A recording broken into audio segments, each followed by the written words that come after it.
Okay, in this video we are learning about Ampere's circuitry law. Now this law represents the same as we have studied about Gauss theorem in electrostatics.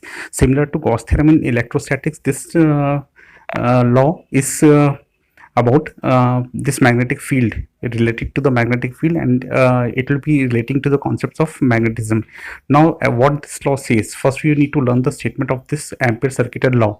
So as you can see on the board there, it is written there, Ampere circuitry law, that is the line integral of the magnetic field B around any closed path is equal to the mu naught times the net steady current enclosed by this path.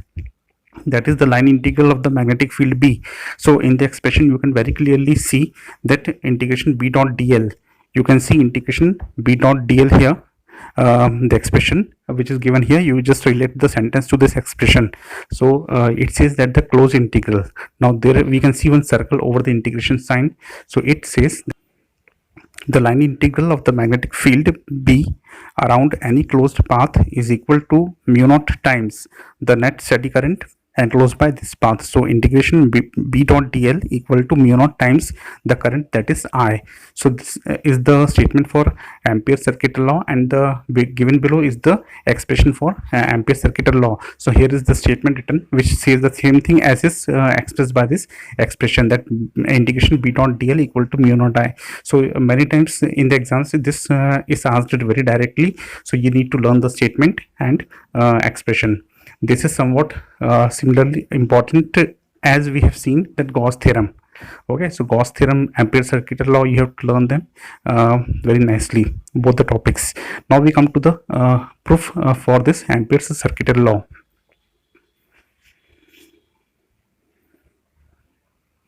For this you consider the diagram which is given here on the board. See the diagram. The magnet, it says that it's very clear from the figure that magnetic field produced by a long straight conductor is in the form of concentric circles. See, in the center there is a conductor which is kept vertical, and the current is moving in the upward direction. So we can see the magnetic field lines which are just enclosing the conductor, and they are in the form of concentric circles as we have seen in one of the experiment. Now these circles are in the plane perpendicular to the length of the conductor, and the direction is given by right hand grip rule. Okay, so direction is the same as we are learned in the right hand thumb rule or the Maxwell's corkscrew rule. So accordingly, when the current is threading in the upward direction, the direction of the magnetic field you can see in the anti-clockwise direction, as you can see in the figure. Now radius, as usual, we have taken the radius of the coil as A, and dl is the current element which is taken at point P. The magnetic field is directed along the tangent by drawing a tangent at that point P. Now the magnitude of the magnetic field due to long straight conductor at the point P on the closed loop of radius A is given by the expression given here, B equal to mu naught I upon 2 pi A. This is the expression given here, B equal to mu naught I upon 2 pi A. This already we have derived in the earlier concepts we have taken. So this is the expression for the magnetic field for this.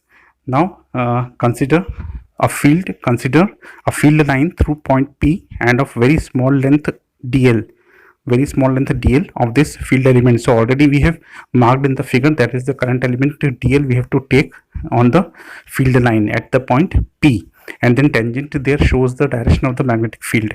Now both P and dl are tangential to the field at point P. So B and dl, they both are having the same direction. Both B and dl, they are having the same direction, so the angle between them will be 0. So when we take the dot product of this B and dl, that means according to Ampere circuitry law we have to find out integration B dot dl. So B dot dl will give you B dl cos theta, that is B dl cos 0. In our case we have taken B dl cos 0 here. So B dl cos 0 will give you 1, that is integration of B dot dl will be equal to simply B dl. After this we will find out integration of B dot dl equal to B into integration of dl. That means B is constant, that the value of magnetic field is constant, so integration will be done only for the component dl there. Now we will compare the equations 1 and 2. and in case of RHS, integration dl will give you 2 pi a. This 2 pi a is the circumference of the whole element, that is the whole circle of the coil which we have taken. Radius was a, so circumference becomes 2 pi a. So integration of dl will give you the total length of the current carrying coil, that is the circumference 2 pi a. So substituting this value in that expression, we will get integration b naught dl equals to mu naught I upon 2 pi a into 2 pi a, that is equal to mu naught I. So this is proved according to the expression which we have already discussed. So this was Ampere's circuited law.